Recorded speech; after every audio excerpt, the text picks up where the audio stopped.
ನೌಕರರ ವಿವಿಧ ಬೇಡಿಕೆಗಳ ಈಡೇರಿಸುವಂತೆ ಒತ್ತಾಯಿಸಿ ಕರ್ನಾಟಕ ರಾಜ್ಯ ಪೌರ ನೌಕರರ ಸಂಘದಿಂದ ಅನಿರ್ದಿಷ್ಟಾವಧಿ ಮುಷ್ಕರ.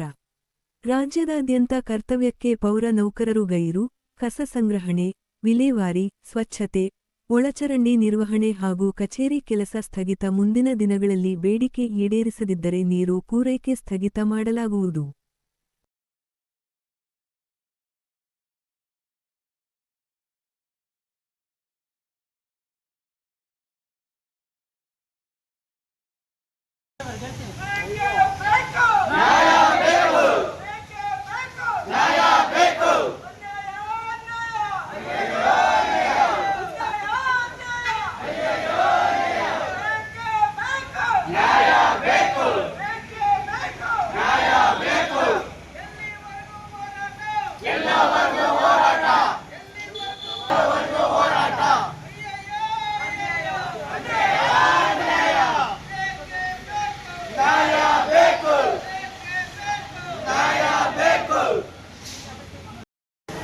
ನಾನು ಪೌರ ನೌಕರ ಸಂಘದ ಜಿಲ್ಲಾ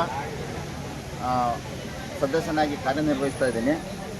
ಇವತ್ತಿನ ದಿವಸ ಈಗಾಗಲೇ ನಮ್ಮ ರಾಜ್ಯ ಅಧ್ಯಕ್ಷರಾದ ಶ್ರೀ ಪ್ರಭಾಕರ್ ಅವರ ನೇತೃತ್ವದಲ್ಲಿ ನಮ್ಮ ಪೌರ ನೌಕರರಿಗೆ ಹಲವಾರು ಸಮಸ್ಯೆಗಳಿದ್ದು ಹಲವಾರು ತೊಂದರೆಗಳು ಸಹ ಇದೆ.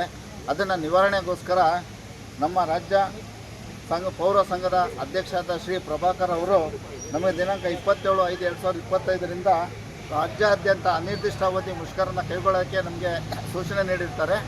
ಅದರಂತೆಯೇ ಇವತ್ತಿಗೆ ನಮಗೆ 3ನೇ ದಿನ ನಾವು ಮುಷ್ಕರಕ್ಕೆ ಕಾಲಿಟ್ಟಿದ್ದೀವಿ. ಇದುವರೆಗೂ ನಮ್ಮ ಬೇಡಿಕೆಗಳು ಯಾವುದೂ ಸಹ ಈಡೇರಿರುವುದಿಲ್ಲ. ನಮ್ಮ ಬೇಡಿಕೆಗಳು ಏನಂದರೆ, ರಾಜ್ಯದ ನಗರದ ಸ್ಥಳೀಯ ಸಂಸ್ಥೆ ಸರ್ಕಾರಿ ನೌಕರರೆಂದು ಪರಿಗಣಿಸಬೇಕು. ಏನು ನಾವು ಪೌರ ನೌಕರಾಗಿ ಏನು ಕರ್ತವ್ಯ ನಿರ್ವಹಿಸ್ತಾ ಇದ್ದೀವಿ, ನಮ್ಮಗಳನ್ನ ಏನು ಸರ್ಕಾರಿ ನೌಕರಗಳಂತಲೇ ಪರಿಗಣಿಸಬೇಕನ್ನೋದು ಒಂದು ನಮ್ಮದು ಮುಖ್ಯ ಬೇಡಿಕೆ ಇದೆ. ಅದಾಗಿದ ಮೇಲೆ ನಮ್ಮ ನೌಕರರುಗಳಿಗೆ, ಪೌರ ಕಾರ್ಮಿಕರು ಮತ್ತು ನಾವು ಏನು ಪೌರ ನೌಕರರುಗಳಿಗೆ ಅವ್ರುಗಳಿಗೆ ಜ್ಯೋತಿ ಸಂಜೀವಿನಿ, KJID ಮತ್ತು GPF ಇವುಗಳನ್ನ ನಮಗೆ ಸೌಲಭ್ಯಗಳನ್ನ ನೀಡಬೇಕಂತ ಸಹ ಒಂದು ಬೇಡಿಕೆನ ಇಟ್ಟಿದ್ದೀವಿ. ಮತ್ತು ನಗರದ ಸ್ಥಳೀಯ ಸಂಸ್ಥೆಗಳಲ್ಲಿ ಏನು ಕಾರ್ಯನಿರ್ವಹಿಸ್ತಾ ಇದ್ದಾರೆ, ನಮ್ಮ ಲೋಡರ್ಸು, ಕ್ಲೀನರ್ಸು, ಡ್ರೈವರ್ಗಳು ಮತ್ತು ಗಾರ್ಡನರು, ಸ್ಯಾನಿಟರಿ ಸೂಪರ್ವೈಸರ್ಗಳು ಮತ್ತು UJD ವರ್ಕರ್ಸು ಇವರುಗಳನ್ನ ನೇರ ಪಾವತಿಯಡಿನ ನೇಮಕ ಮಾಡ್ಕೊಳ್ಬೇಕು ಅನ್ನೋದೊಂದು ಅತ್ಯುತ್ತಮ ಒಂದು ಬೇಡಿಕೆನೂ ಸಹ ಇಟ್ಟಿದ್ದೀವಿ. ಹಾಗೆ ದಿನಗೂಲಿ, ಕ್ಷೇಮಾಭಿವೃದ್ಧಿ, ಸಮಾನ ಕೆಲಸಕ್ಕೆ ಸಮಾನ ವೇತನ, ನೌಕರರನ್ನು ಕಾಯಂ ಮಾಡುವುದು ಮತ್ತು ಇತರ ಎಲ್ಲ ನೌಕರರಿಗೆ SFC ಮುಕ್ತ ನಿಧಿ ಅಡಿಯಲ್ಲಿ ನಮಗೆ ವೇತನ ಮಾಡಬೇಕನ್ನೋದು ಇಷ್ಟು ಬೇಡಿಕೆಗಳನ್ನ ನಮ್ಮ ರಾಜ್ಯ ಪೌರ ನೌಕರ ಸಂಘದ ಅಧ್ಯಕ್ಷ ಸರ್ ಪ್ರಭಾಕರ್ ಸರ್ ಅವರು ನಮಗೆ ಬೇಡಿಕೆ ಇಟ್ಟಿದ್ದಾರೆ. ಈ ಬೇಡಿಕೆಗಳನ್ನ ಈಡೇರಬೇಕು.